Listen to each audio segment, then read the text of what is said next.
Hello everybody and welcome to, wait a minute. That's better.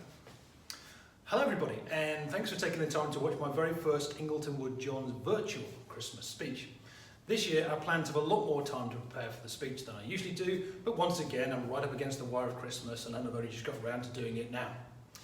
Typically my speech preparation involves writing the word speech on the day of the speech itself on a post-it note, arriving at the St Andrews Tavern having not had time to prepare much at all, drinking 2 pints of strong lager and then hoping everything goes okay.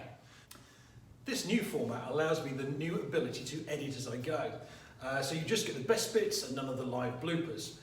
This allows me the opportunity to cut out some of the awful gaffes of the past, such as the overuse of the word exciting, which was used 13 times in my speech of 2016, the rambling nonsense of what an attractive bunch of people you really are of 2015, and finally, who could forget the memorable megaphone incident? Has anybody mistakenly stolen Richard Utting's coat? It's very expensive, from 2018. Now this year I thought I'd make time to prepare and spend some time studying the great orators of history. Abraham Lincoln, Martin Luther King and Winston Churchill have all been at the top of my YouTube list this year.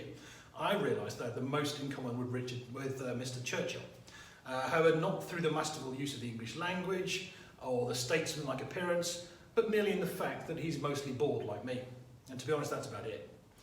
Having got the self-deprecating humour that I'm well known for out of the way, I'm going to talk about 3 things. Thing 1. This year has been the most extraordinary of years, I'm sure you'd agree. Only this time last year did we start to hear the mention of the word virus, and here we are a year later having entirely changed the way we live, we work, and to a degree that could not have been anticipated.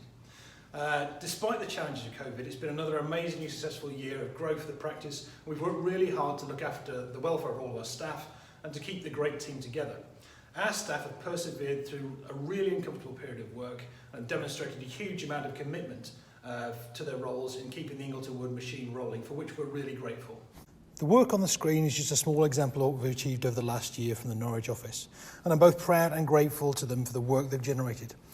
So my thanks go to the Norwich team and especially to the senior management team, Darren, Chris, Alec, Nicole, Kevin and Rachel, who have worked harder than ever this year.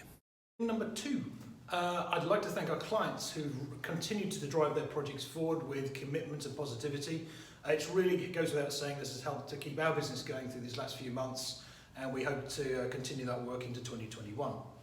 Ingleton works alongside a large number of public sector clients and education and healthcare especially, and we understand the pressures they've faced in the last few months and really look forward to working with them into 2021. It's a privilege to work alongside some of those people who are dedicated to public service. Generally, I'm optimistic about 2021. The vaccine's rolling out, hopefully that will come through soon.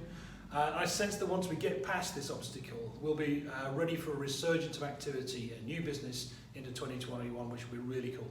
Thing 3.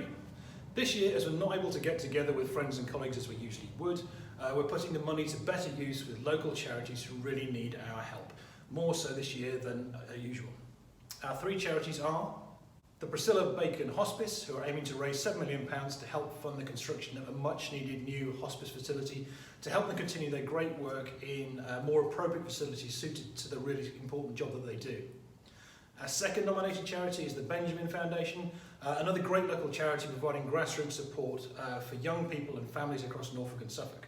Their work with supporting young people and the challenges of homelessness is really important. St James's Lodge, King's Lynn, is a property owned and run by Broadland Housing Association. It provides 20 flats and studios in adaptable formats of space to meet the requirements of the families who live there at any time. The buildings are designed to provide short and medium-term accommodation for homeless people and, importantly, homeless families, all of whom must have a local connection with King's Lynn. This Christmas, St James's Lodge will unfortunately be full, with a much higher number of families requiring accommodation this year. I hope you'll agree with all these charities are really worthwhile causes, and if you'd like to make a contribution to them yourselves this year, then please do so, and if you need help with that, do contact me directly. So to round up, many thanks for your attention in seeing this video through to the end. Apologies for those who look forward to my annual gaffery of mistakes and errors and awkwardness. I'm sure that we're back again next year. But for the time being, I'd take this opportunity to wish you all the very best for the Christmas period. I hope you enjoy yourselves, but stay safe, and all the very best of luck for 2021 from me.